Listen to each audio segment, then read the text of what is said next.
you wonderful people, and welcome to the English Right Now podcast.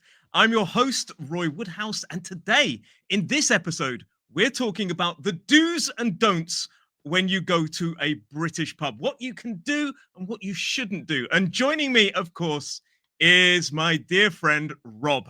Hello, Rob. Welcome. Hello, Roy, and hello, everybody. And this is a great topic, something that's very close to my heart, something I know quite a lot about and have experienced quite a lot. So I think it's a great topic that we're discussing. There's a whole question about what the difference between a pub and a bar is. We'll cover that a little bit later on. But today we're talking about traditional British pubs. Have you got a pub near you?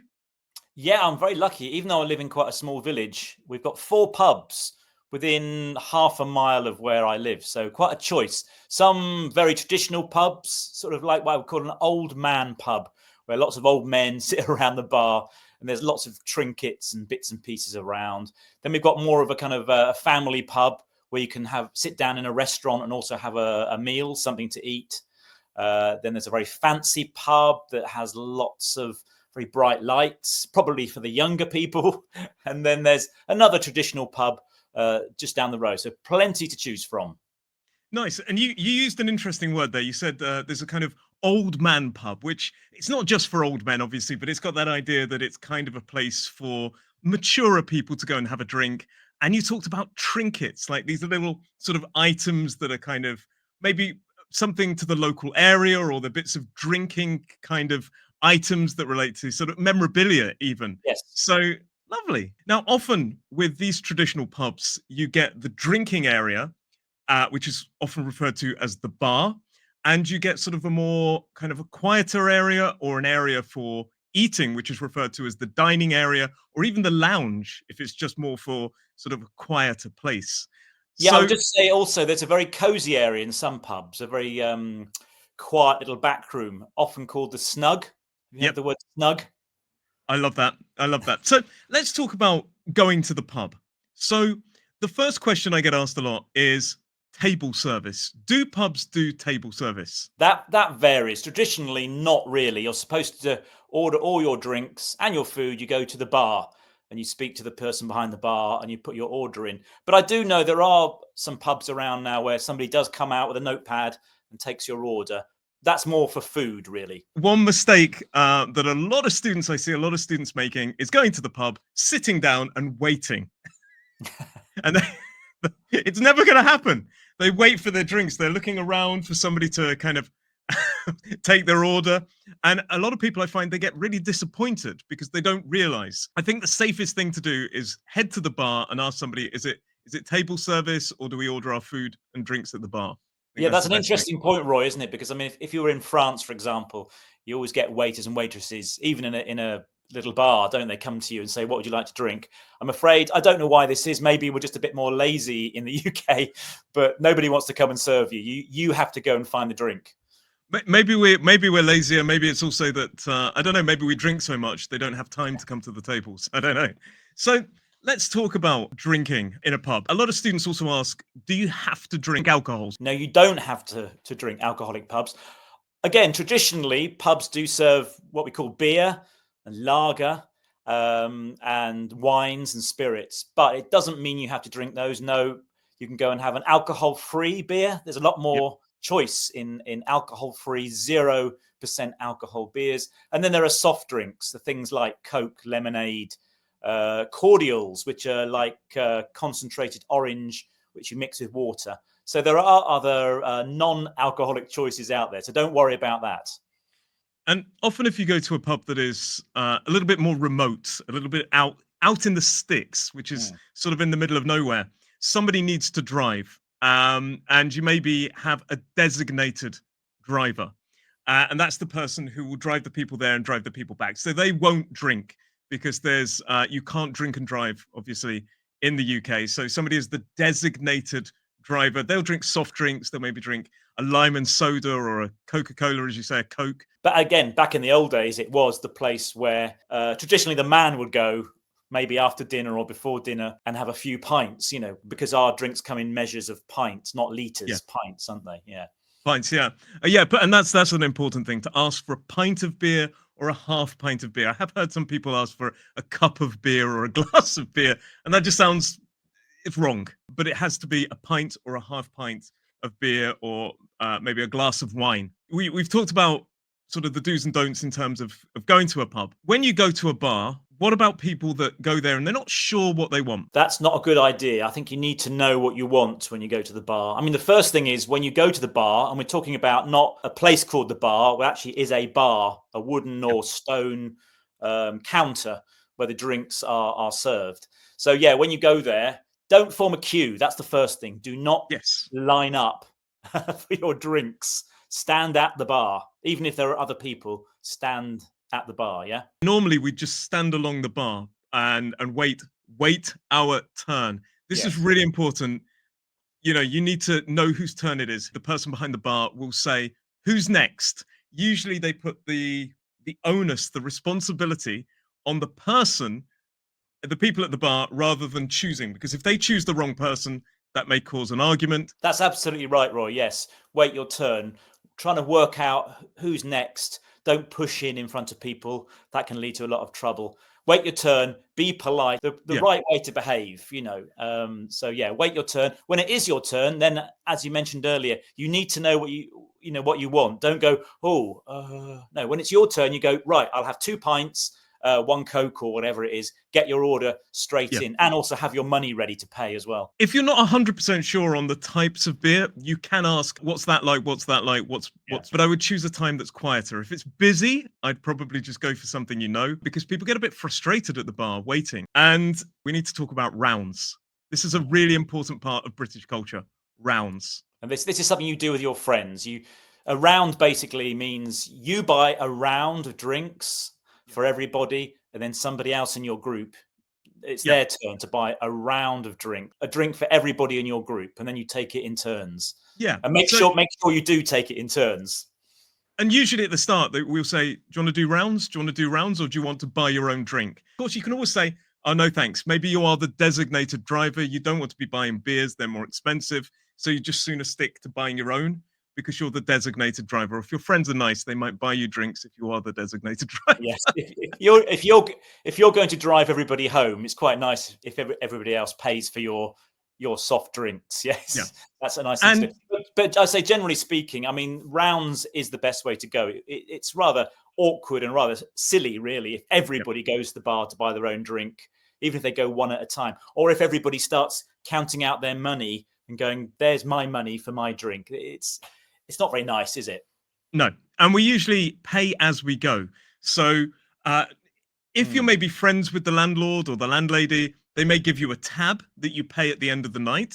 So it's like basically building up a bill of all of your drinks. But usually we just pay for the round and then go back to the drink. So we pay as we go, probably so we don't forget to pay the tab at the end. Perhaps by the end of the evening, everybody has had quite a bit to drink. You could say they're wasted, inebriated. Well, not everybody's wasted, but wasted is a really negative kind of, it's a slang term for drunk, isn't it? They're wasted, they're hammered. We've got a lot of words that relate to being very drunk. But, usually you shouldn't get that drunk in a pub. Drink responsibly. The hangover the next day is terrible. So the hangover is that negative feeling of nausea and kind of headache the next morning. And oh my goodness, I think as we get older, we get worse hangovers. So that's why I drink less these days. Okay, so we've ordered our drinks. We're doing rounds. Can you talk to people at the bar, would you say? Oh yes, it's a great place to make small talk. Yeah. How are you? How's your day been? Or we often talk about the weather in the UK. So to ask somebody about, oh, what do you think about this cold weather we're having or something? So it's a nice place to meet new people. Yeah. And then at the end, when you get your drink, tipping. This is a question I get asked. Do you give them a tip? It's not really often done in a pub. Maybe in a restaurant where you added like a service on for good service, but at the pub, no, you just pay for your drinks. If you're feeling generous, you could say, round the money up to the nearest full pound. They can keep the change. I don't. Yeah, I agree. I think tipping is. We're not American, so tipping is more of an American thing. British people don't tend to tip, and like you say, in restaurants, but they usually add it automatically, so we don't have to. Because I don't think we're natural tippers. No, Do you tip? Well, not in a pub, but in a restaurant, yeah, I do. I mean, if the service charge is not added on, then yeah, I will add on 10 to 15%. If the service has been good, of course. If it's not been very good, then I don't feel very generous. I would like to see your criteria. Yes, It's a really good. checklist. Little list going down. Nope, nope, nope. Okay, we'll give them 5%. They did that. So yeah, maybe I'm not a great tipper, Roy. But going back to talking about rounds, one expression that's worth knowing actually is when it's your turn to buy the drinks. We often say it's my shout, as it's my turn. I'm going to pay for the drinks now. My shout. Having been out drinking with you, I didn't know you knew those words. Use them sparingly. It always seems to be on me. That's another expression. Yeah. It's on me. I'll buy it. I'll buy it. It's on me. My treat as well. You can say my treat. My treat. My treat. No, you're a very, very generous man before anybody takes this seriously. But another kind of thing, no smoking in British bars. We don't smoke. Mainly, we don't really smoke anywhere other than outside. There may be a smoking area. Or a smoking shelter. Sometimes people with just a little roof on the side of the building just to keep the rain off where you go and smoke. But yeah, I mean, smoking, legally, you can't smoke in the public space anymore. People don't smoke so much these days, which is good because it means you don't go to the pub and come home smelling of cigarette smoke. Usually pubs close at sort of 11:30 at night. At 11 o'clock or just after, the person behind the bar will say, "Last orders, please," or "Last orders." And that is the time that you go to the bar and you order your last drinks, your final round for everybody. You have a few drinks. And then what happens after that? You stagger out. No, I was thinking time at the bar. Time at the bar, please. Oh, yes. And they ring a bell sometimes. The landlord, the landlady will ring a bell and say, last orders. And then time, which means time, please. Time at the bar. And that's basically... I mean, between that half an hour, that 20-minute window, you've got 20 minutes to drink your drinks and leave. But it's important for people to know that most pubs and bars, they stop serving alcohol at 11 and they stop drinking at around 11:30. Yes, very true. The times do vary. Sometimes they used to be open at lunchtime, didn't they? And then they closed about 2 o'clock and opened up again at 6 o'clock. But now they tend to open at lunchtime and stay on through till about 11 o'clock, maybe even midnight at the weekends. But they certainly don't stay open all night long. I used to work at a pub, and when I was a sort of a youngster in the 1930s, I remember that there was this kind of break in the day. So you'd get drinking in the morning up until around, like you say, 12, 1-ish, 2-ish, and then they would close and then they would reopen for the evening. And then at some point in the last, probably about 20 years ago, it may be a bit longer, I'm not entirely sure, but at some point they just made it open all day. But I remember in the mornings you would get people waiting at the door to come in and have a pint, and I was like, oh my gosh. So you'd get these people, these usually older gentlemen, I'm not going to lie, and they'd be waiting at the door in the cold, in the winter, shivering, waiting for the door, and you'd open the door and they go straight to the bar at like 10 o'clock in the morning. Terrible, isn't it?